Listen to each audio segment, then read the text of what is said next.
Israel has begun its offensive aimed at taking control of Gaza City, the biggest population centre in the Palestinian territory.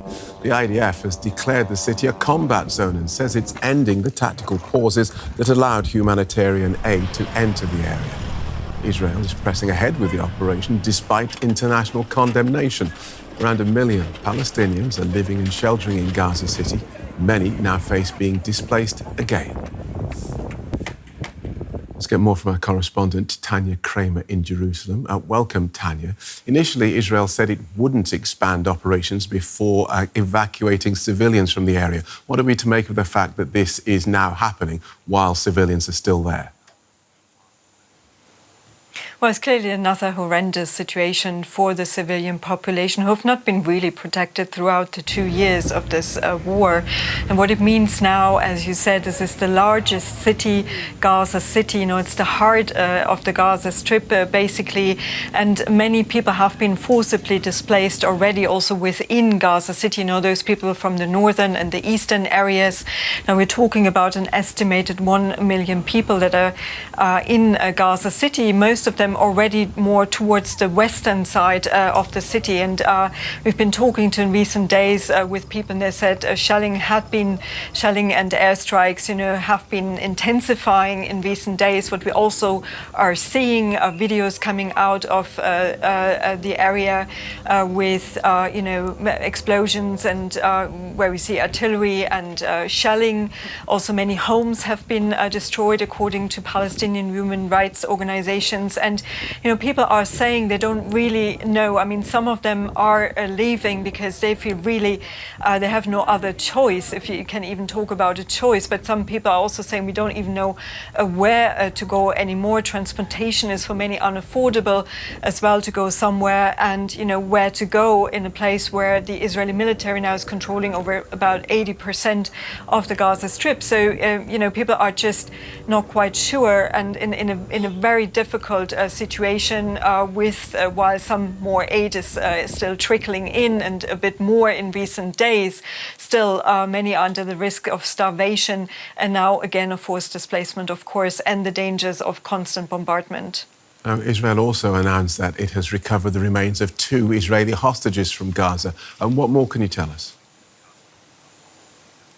Yeah, the Israeli military said today that they have recovered the remains of one hostage, that is of Ilan Weiss. He was killed when Hamas-led militants invaded Kibbutz Be'eri during the atrocities that happened there on October 7, that also then triggered the war in Gaza. And they also said that they have recovered, as they put it, the findings connected to another hostage, and the identification process of those remains is still ongoing.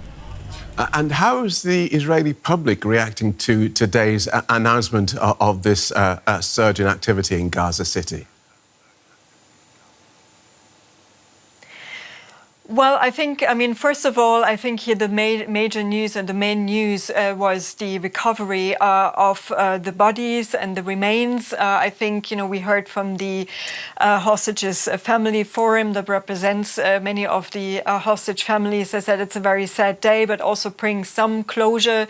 Many Israelis are very concerned for their very own reasons about what the Israeli government is planning to do. They have said they want to conquer and occupy Gaza City now. Many Israelis have said they rather want to see an end to the war, to recover all of the now 48 hostages that are still being held in Gaza. Some of them are deceased, and about 20 are believed to be alive. Now, they are saying this could actually harm, you know, the hostages that some of them are believed to be held possibly in Gaza City. So there's a lot of concern mainly about this. Thanks, Tania. Tania Krämer in Jerusalem. Well, Yossi Mekelberg is a senior consulting fellow with the Middle East and North Africa programme at the Chatham House think tank in London. Welcome to DW. Let's start with that operation in Gaza City. Are we clear what Israel wants to achieve there? What will success look like? Good evening. Thank you for having me. I think what the government says, that they are going to clear Gaza from the last remaining two Hamas brigade and destroy the infrastructure, including the tunnels that are still existing there. Some of them actually have been rebuilt in the last few months. The question, of course, is about the price, and the question if the same thing could be achieved without inflicting this horrific suffering on the people of Gaza. And as I understand it, this operation is happening despite warnings from the IDF chief of staff last month that such an operation could endanger the lives of hostages. What does that tell us? Well, it was very clear that the IDF was not interested, especially the chief of staff and some others among the senior echelon within the Israeli military. They were not interested. One, as you mentioned, they don't believe, despite what the government said, that more pressure will bring to the release of the remaining of the hostages that we think that 20 are still alive.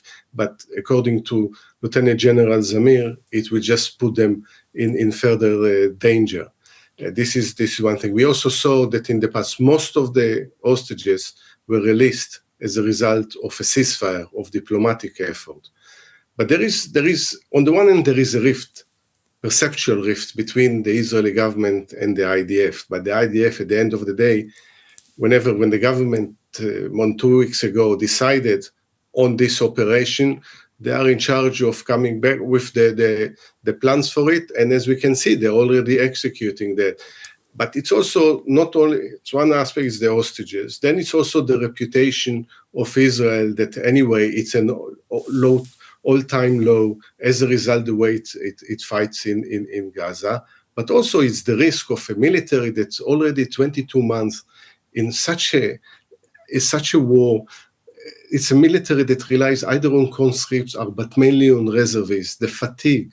And what it's going to have fighting in urban areas such as Gaza City can have also consequences for the army. So the IDF was against it, but as you would expect, when the government decided, it follows the orders. Right. So just let me delve a little deeper there, because I'm interested in what your army says this is a bad idea because the outcomes that you say you desire, the safe release of the hostage, will be jeopardized by the action you want us, the IDF, to take. What does it tell us that Benjamin Netanyahu still wants to do this regardless?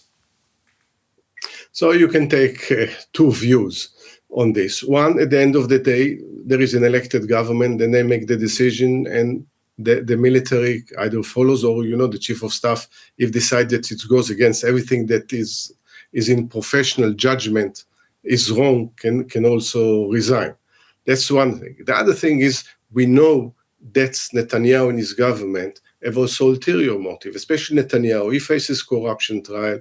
He depends on the ultra-nationalist, messianic elements within his government, and they demand to continue the continuation of the war because their strategy is not just about defeating Hamas. Eventually, is to push the Gazan people out of Gaza, annexing Gaza, and building or rebuilding Jewish settlements there. In this very tragic constellation of Israeli politics, Netanyahu is basically doing what the most extreme element, not only in the government, in Israeli politics, demanding of him to do. Right. And the result of it is obviously, as we can see, and we heard just in the clips before, will be even worsening the humanitarian disaster inside Gaza. And those actions by Israel, they have prompted a number of countries to say that they will recognise a Palestinian state at next month's UN General Assembly. What difference will that make? I think, first of all, I don't think that both of them should have been connected. The same country probably should have recognized Palestinian statehood long before, as part of advancing the cause of a two-state solution. They decided as sort of punishment to Israel. I think this should be actually a positive act and not a punishment. Israel is rejecting that. we can say better later than never. But we see also the reaction by the United States. We know that these countries some of them haven't recognized already Palestinian statehood. They plan to do it during the United Nations General Assembly, and already the United States revoked or prevent the leadership, the Palestinian leadership, the PA, from traveling to the United Nations for the General Assembly. So one of the consequences is the reaction, which in my mind, the wrong reaction of the United States. I think the recognition of Palestinian state is an important step forward, but also engaging with a Palestinian leadership, which is an alternative to Hamas. Thank you for that clear explanation there. Yossi Mekelberg from Chatham House. Thank you so much.